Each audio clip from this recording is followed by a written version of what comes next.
اعوذ باللہ من الشیطان الرجیم بسم اللہ الرحمن الرحیم لیکن الذین اتقوا ربهم لهم جنات تجری من تحتها الانہار خالدین فیہا نزلا من عند اللہ وما عند اللہ خیر للابرار وان من اہل الکتاب لمن یؤمن باللہ وما انزل الیکم وما انزل الیہم خاشعین للہ لا یشترون بآیات اللہ ثمنا قلیلا اولئک لہم اجرہم عند ربہم ان اللہ سریع الحساب یا ایہا الذین آمنوا اصبروا وصابروا ورابطوا واتقوا اللہ لعلکم تفلحون۔ صدق اللہ مولانا العظیم۔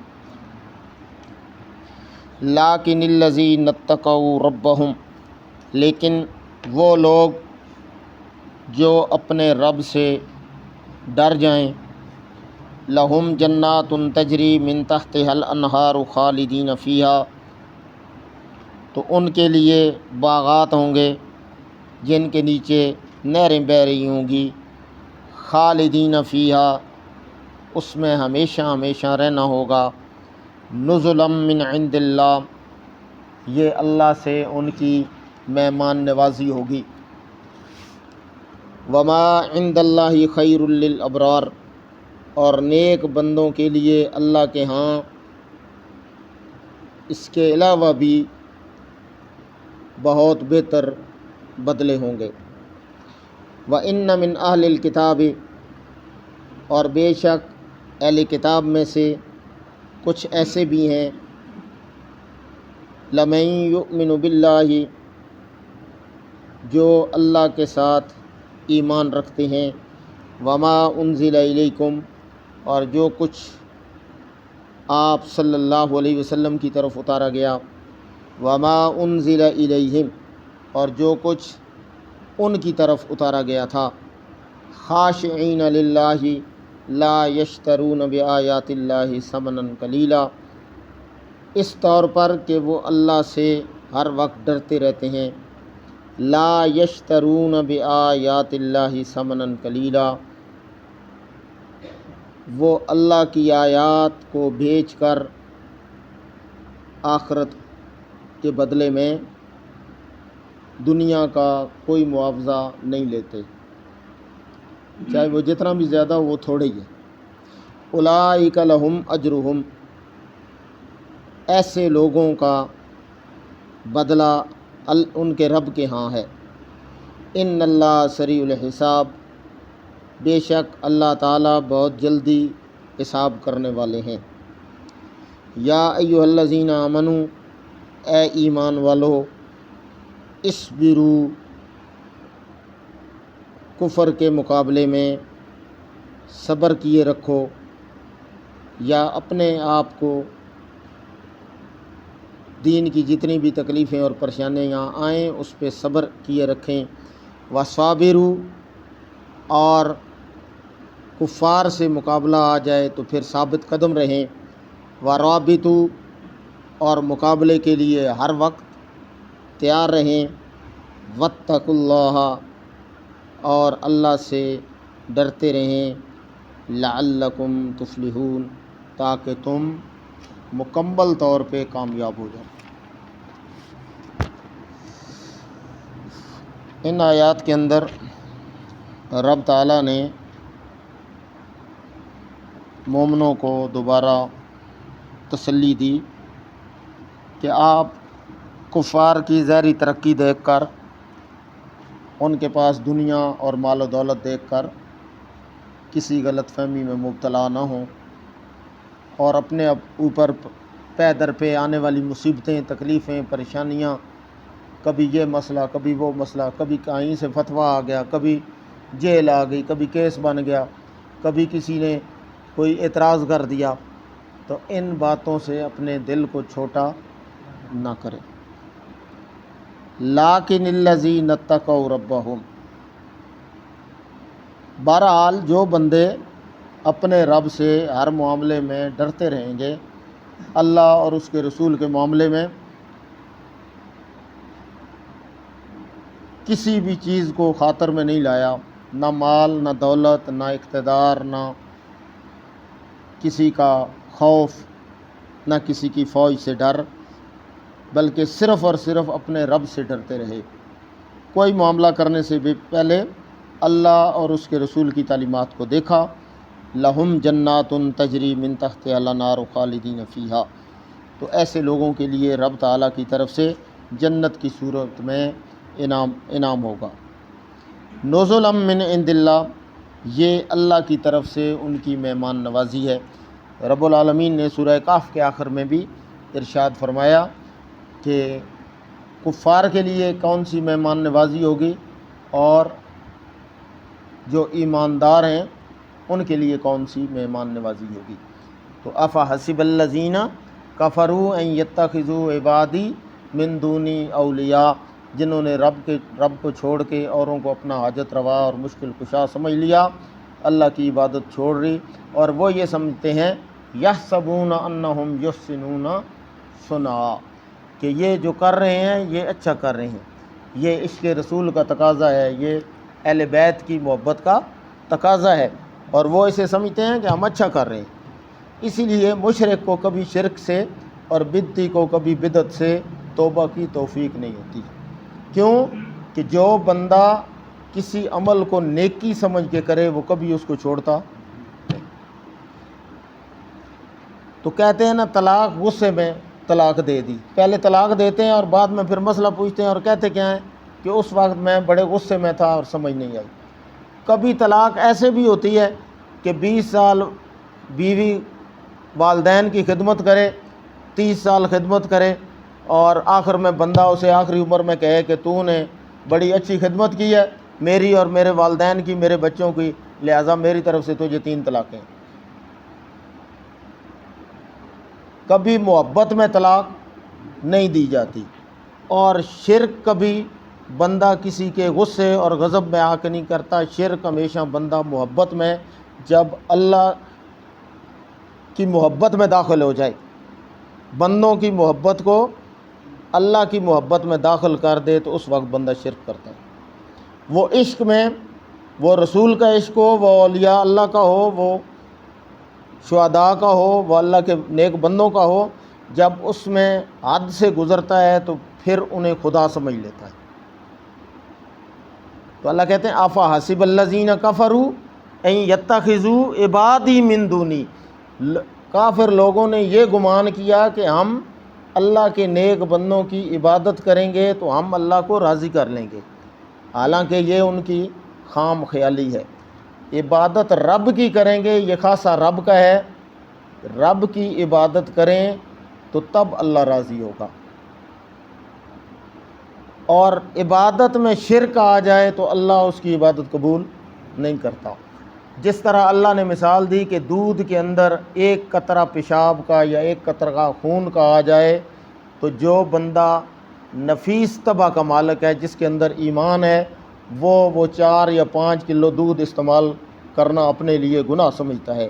تو اللہ فرماتے ہیں اگر ساری زندگی عبادت کرے اور ایک دفعہ اس کی زندگی میں شرک آ جائے، اللہ فرماتے ہیں حبطت اعمالہم فلا نقیم لہم یوم القیامۃ وزنا، ہم اس کی ساری زندگی کے عملوں پہ پانی پھیر دیتے ہیں اور قیامت کے دن اس کا کوئی وزن تولا نہیں جائے گا۔ اور یہ حبطت اعمالہم فلا نقیم لہم یوم القیامۃ وزنا ذالک جزاؤہم جہنم بما کفروا واتخذوا آیاتی ورسلی ہزوا، یہ سارا کچھ اس نے اللہ اور اس کے رسول کی آیات اور اس کی شریعت کے ساتھ مذاق کیا۔ یہ مذاق کرنا ہے دوسرے الفاظ میں، تو ہم نے اس کے بدلے میں اس کے سارے اعمال برباد کیے اور اسے جہنم دی۔ اور جو اللہ اور اس کے رسول کی تابعداری کرتے ہیں، کانت لہم جنات الفردوس نزلا، کل قیامت کے دن ان کی مہمان نوازی جنت فردوس میں ہوگی، یہ دنیا کے کسی ہوٹل میں کسی جگہ پہ نہیں ہوگی۔ تو وہ ان لوگوں کے لیے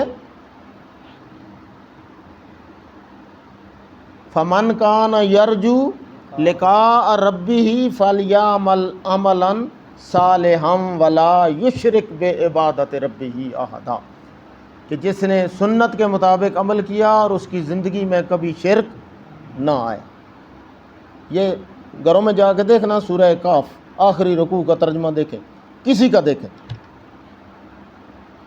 اللہ کہتے ہیں شرک آ گیا اور عمل میں بدعت آ گئی تو اللہ جنت اس بندے پہ حرام کر دیتے ہیں۔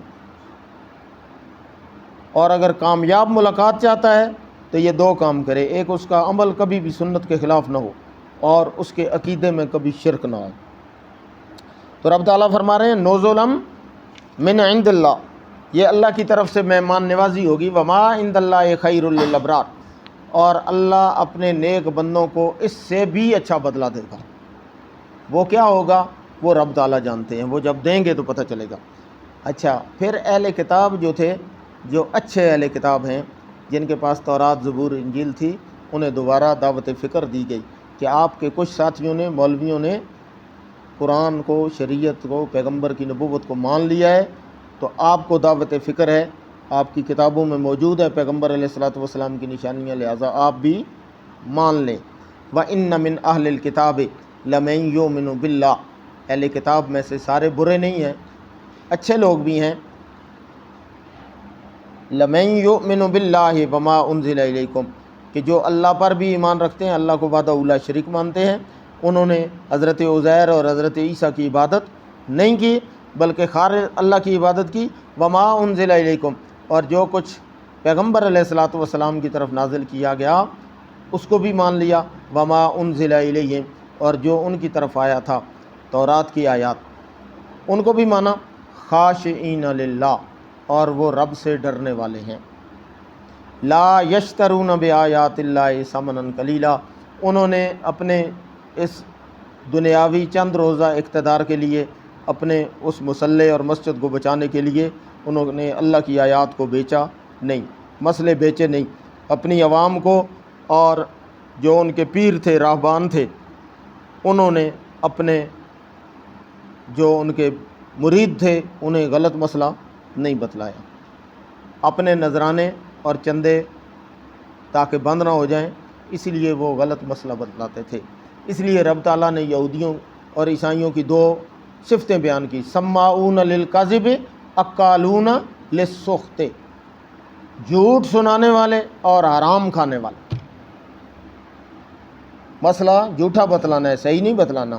اور وہ کہتے تھے یہ کتاب میں موجود ہے لیکن وہ اس میں موجود نہیں ہوتا۔ اور ایک کتمان حق کہ مسئلہ آیا اور اسے بیان ہی نہیں کیا، اور دوسرا آیا اور غلط بیان کیا، اس کو تروڑ مروڑ کے بیان کیا، یہ دونوں جرم ہیں۔ تو رب تعالیٰ فرماتے ہیں کچھ ایسے بھی ہیں خاشعین للہ، جو رب تعالیٰ سے ڈرنے والے، لا یشترون بآیات اللہ ثمنا قلیلا اولئک لہم اجرہم عند ربہم، ان کا اجر ان کے رب کے ہاں محفوظ ہے، انہیں اجر ملے گا، یہ ان کا اجر ضائع نہیں جائے گا۔ ان اللہ سریع الحساب، جلدی حساب ہو جائے گا۔ چند روزہ زندگی ہے، آخرت کے مقابلے میں 2 منٹ سے زیادہ حیثیت نہیں رکھتی۔ دیکھیں اقامت اور نماز کی تکبیر ہونے میں کتنا وقت لگتا ہے، آتے ہوئے اذان ہوئی، جاتے ہوئے نماز، کتنے قلیل وقت میں آئے اور چلے گئے۔ بچے کے ایک کان میں اذان ہوتی ہے اور دوسرے میں اقامت، تو یہ اشارہ ہوتا ہے کہ تیری نماز ابھی قریب ہے۔ جس طرح اذان کے بعد کچھ وقفے کے بعد اقامت ہوتی ہے، جب اقامت ہوتی ہے تو ساتھ ہی اللہ اکبر، اسی لیے نماز جنازہ میں نہ اذان ہے تو نہ اقامت، اس کی اذان اور اقامت ہو چکی ہے، اب کوئی پتہ نہیں کہ اگلا لمحہ سانس آئے یا نہ آئے۔ سامان 100 برس کا، پل کی خبر نہیں۔ یا ایھا الذین آمنوا، پھر سارے ایمان والوں کو دوبارہ دین پہ استقامت اور صبر کی تلقین کی جا رہی ہے۔ اے ایمان والو، جو ایمان قبول کر لیا ہے، اس ایمان کے تقاضے ہیں، کوڈی خون مانگتی ہے، شریعت قربانی مانگتی ہے۔ جو کلمہ پڑھے اور پھر کہے میں آسانی کے ساتھ رہوں گا، نہیں، ایسے نہیں، پھر تکلیف ہے، ہر مرحلے پہ مشکل ہے، پریشانی ہے، بدعات کا، رسم و رواج کا، شرک کا، اور ان ساری چیزوں کا مقابلہ ہے لوگوں کے تانوں کا. کوئی نماز کا تانا دے گا, کوئی حج کا تانا دے گا, کوئی زکوٰۃ کا تانا, کوئی آگے ہو میں تکے آئے سیں بڑا ایماندار ہے, پیو اس کا ہنجے اس کا دادا ہنجے اور کچھ نہیں کر سکیں گے, دادا اس کا چور ہے یار اسی جڑنے ہو سا بڑے حاجی نمازی, تو وہ تانے بھی ملیں گے, یہ سارا کچھ ہوگا. رب تعالیٰ فرماتے ہیں اصبروا, آپ نے ثابت قدم رہنا ہے, آپ نے اللہ اور اس کے رسول کی شریعت کو نہیں چھوڑنا, کہنے والے جو مرضی ہے کہتے رہیں. وصابروا, اور اللہ کے دشمنوں کے ساتھ مقابلہ ہو جائے پھر آپ کے پاؤں اکھڑنے نہیں چاہیے, مقابلے کی تمنا نہیں کرنی, لیکن اگر آ جائے مقابلہ پھر ڈٹ کے کھڑے ہونا ہے, پھر بھاگنا نہیں.